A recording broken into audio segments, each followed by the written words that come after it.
कई जन्म गए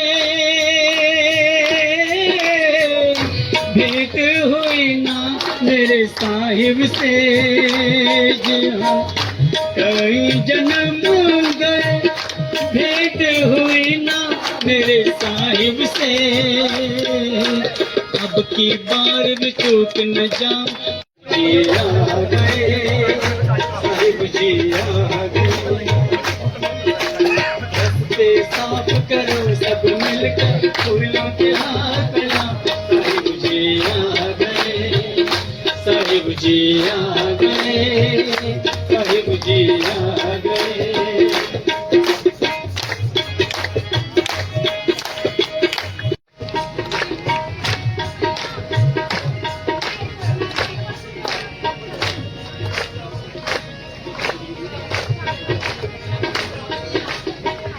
कृपा करो गुरुवर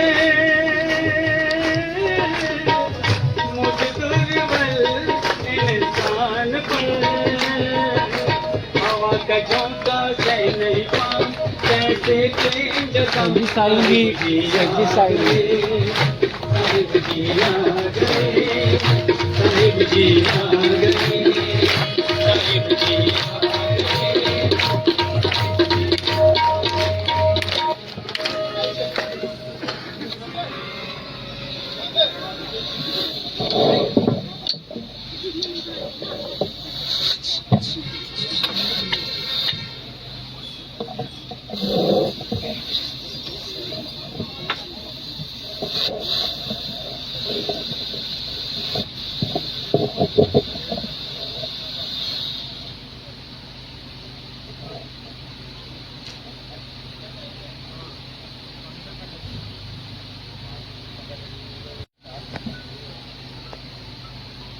बोलिए सद्गुरुदेव की भक्त मंडली की आज के आनंद की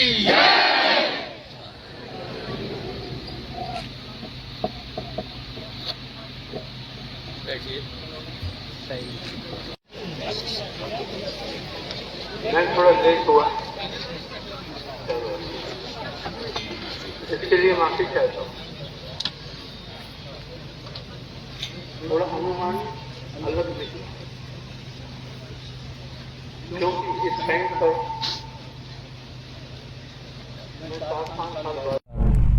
डिस्टर्बेंस ज़्यादा था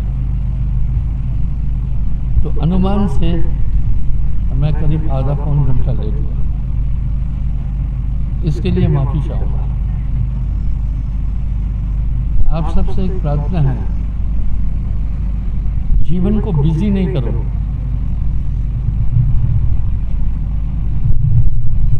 अपने ध्यान को दुनिया में ज़्यादा नहीं दो।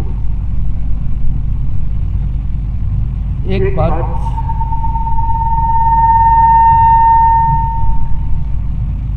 अपने हृदय में स्थिर करके रखना, आत्मा और कुछ नहीं है, आत्मा ध्यान है। इसलिए कहीं कहीं कर्म योग है, कहीं कहीं हठ योग है, कहीं कहीं प्राणायोग है। हमारे यहाँ सिर्फ एक योग है, सुरति योग। ध्यान ही आत्मा है। ये एक ठोस सिद्धांत है। इसलिए हमारे यहाँ सुरति योग है।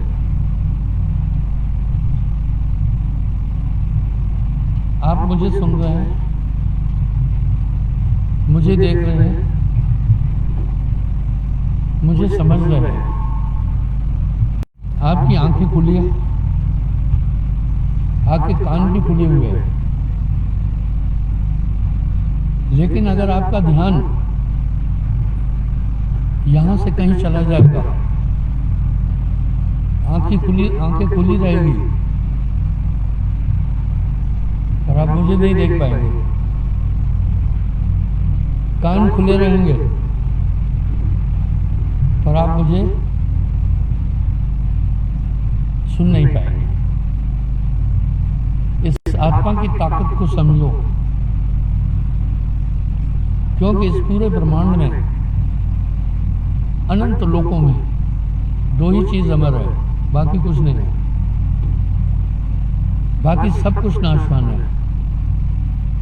पहला वो परम पुरुष अमर है, उसको अजरा, अनंत, अनादि, अविनाशी आदि नामों से पुकारा गया है। दूसरा आत्मा अमर है। इस पूरे अखिल ब्रह्मांड में 21 लोकों में बाकी कुछ भी अमर नहीं है। इस आत्मा के अमरत्व के बारे में कहीं संशय नहीं है। संसार के जितने भी धर्म हैं वो सिद्धांत रूप से इस बात को मानते हैं कि आत्मा अमर है। इसलिए मृत्यु के बाद कुछ प्रेयर करते हैं, कुछ अरदास करते हैं, कुछ नमाज पढ़ते हैं, कुछ अन्य कार्य करते हैं। यानी धरती पर रहने वाले मनुष्य ने इस बात को जान लिया,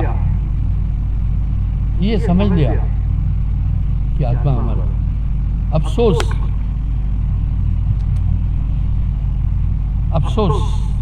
उसके बाद भी आदमी निजात्मा को जानने की कोशिश नहीं कर रहा है। निजात्मा के लिए सहिष्णु नहीं है। ऐसा क्यों? तमाम धर्मशास्त्रों में आत्मा के बारे में लिखा हुआ है। किसी भी देश काल में इसका विघटन नहीं है। आत्मा की व्याख्या परस्पर सभी धर्मों में साफ है और बड़ी स्पष्ट है कि इस आत्मा को ये न्यूनाधिक नहीं होती, अजरा है यानी जर्जर नहीं होती। ये टेंट लगे हैं, ये दरिया बिछी है, ये बिल्डिंगें खड़ी है, सब जर्जर हो जाएगी। आप राजाओं के बने हुए बड़े मजबूत किले देख रहे हैं, सब धराशायी हो गए, लेकिन आत्मा का कभी भी नाश नहीं है। हो सकता है मेरी बात पागलपन से लगे, लेकिन प्रमाण करता हूँ धरती पर ऐसे शुरू जाए जिनके इंकारनेट से प्रति काम थी,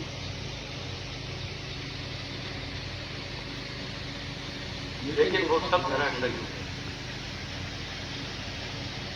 लेकिन आत्मा है, इसका क्या प्रमाण दिया जाए?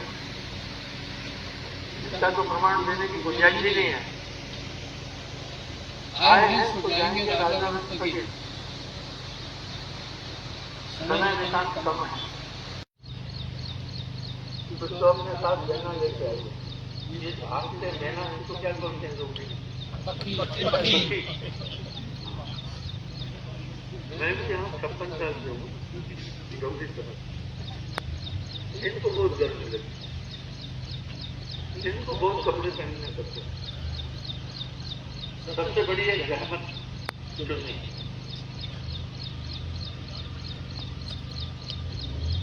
अगर आप अंगूठा लपेट के रखोगे पूरी बॉडी गर्म हो जाएगी। मेरे चाहे चाहे राजा रंग फकीर कब रहा इस संसार में अमर न देखा कोई भी अमर, पर कभी सोचता नहीं है इंसान कि एक दिन दुनिया से जाना है। बस एक बात ये याद रखना, दुनिया से जाना, फिर आपका मोह इसमें नहीं रहेगा। आप अपने ध्यान को दुनिया की चीजों में ज्यादा नहीं उलझाओ। मैं एक उदाहरण देता हूं। एक आदमी ने मुझे लेटर लिखा, उसमें 10 सवाल मुझसे पूछे।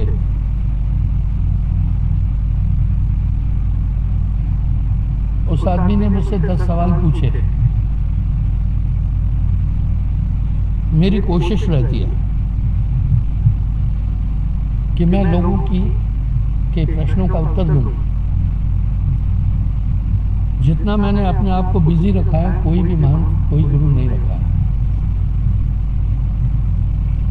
मैं उनको कहता हूं, अभी लेट क्यों हुआ वो सुनना, ध्यान से सुनना मेरी बात। मोलू परगवाल से 2 महिला आई, उनके साथ एक आदमी आया। मैं टॉपिक चेंज नहीं कर रहा हूँ, मैं लेट होने की वजह बता रहा हूँ। B punctual. मैं एक बेहतरीन संस्था में 24 साल नौकरी करके आया, आर्मी में, जहाँ हर चीज़ डिसिप्लिन है। लोग भले ही कहें फौजी को अकल नहीं होती, थोड़ी देर के लिए मैं इसको स्वीकार करता हूं, पर किसी ने नहीं सोचा फौजी को अकल क्यों नहीं होती।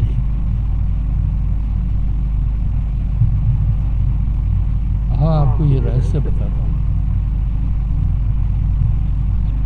मैं 68 में आर्मी ज्वाइन किया। उस समय इतनी सुविधाएं नहीं थी,